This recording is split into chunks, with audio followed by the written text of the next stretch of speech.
tested over 500 people in our congregation to test for HIV and AIDS, because testing is important. And then we want to engage in how do we prevent the spread of HIV and AIDS? How do we prevent that? So as pastors, we have to engage in social justice. And that's one of the things that we have to do, is be proactive. Be proactive.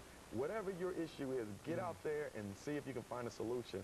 Not just talk about it, but get things done. You know, that's one of the complaints that I've heard, and we've had dozens of AIDS and HIV shows here, but that's one of the major complaints that we've heard. That is, the church is not really taking an active role in reference to this, and as a matter of fact, some will go so far as to say that the church are even helping to reinforce the stigmas that are generally associated with that. And certainly I appreciate what you're saying in reference to this, that the church can get involved, and we ought to be involved.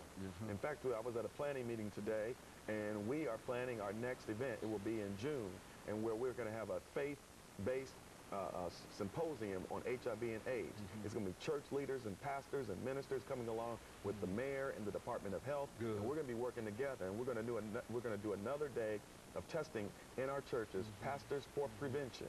And this is to help give awareness to HIV and AIDS. I got a daughter, I've got a mother, and I've got a wife. And I'm really concerned about the fact that women now are the number one carriers. And so they don't get it by themselves, Dr. Haynes. That's right. So we have to do what we can in order to teach, educate, empower, and also prevent the spread.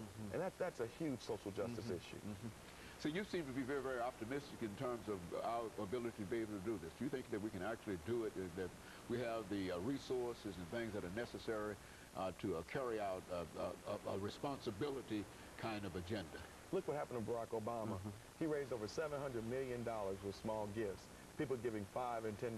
You know, the remarkable thing about Barack Obama is that he had rich people, poor people, black, white, Hispanic, Asian. He had the young and the old. He inspired them to become organizers and to get their community. He had people who were 90 years old who had never voted. He had people who were 19 years old who never voted. And so if he can do it, we can do it. Jesus started with 12 disciples and changed the world. So I know that we can change Nashville for the better if all of us get engaged and begin to provide leadership and provide service to our community at the level that we can do it. And you think we're ready for the council? If we're not ready for it, those who are not ready, get out of the way. All right. If you're an elected official, you're not providing leadership, step down. Or what we'll do is we'll get somebody to run against you. All right. But the time has come now for our elected officials to step up or get out of the way. It's time for our pastors to step up and to lead and to take on this banner of social justice.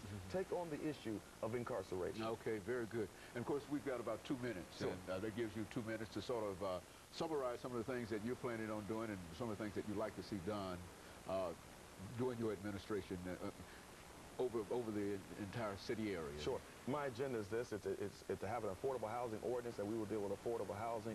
It is also to deal with healthcare disparities and support Metro General Hospital that provides healthcare for those persons who can pay and those persons who cannot pay.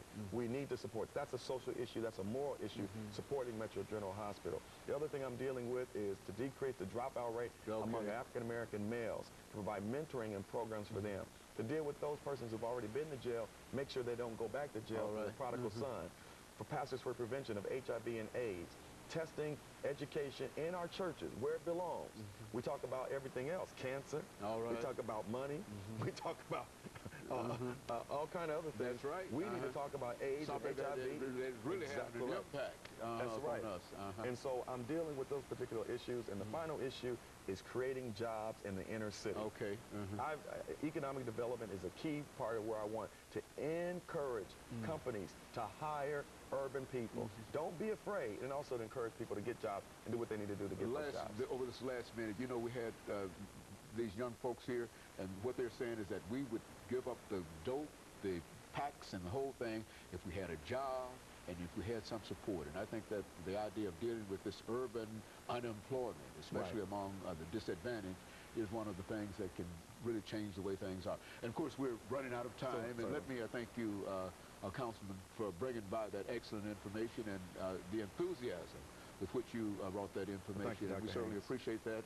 And we'll be able to carry this on. And we'll let me encourage our audience to tune in again next week for another informative edition of Comments. Thank you and good morning.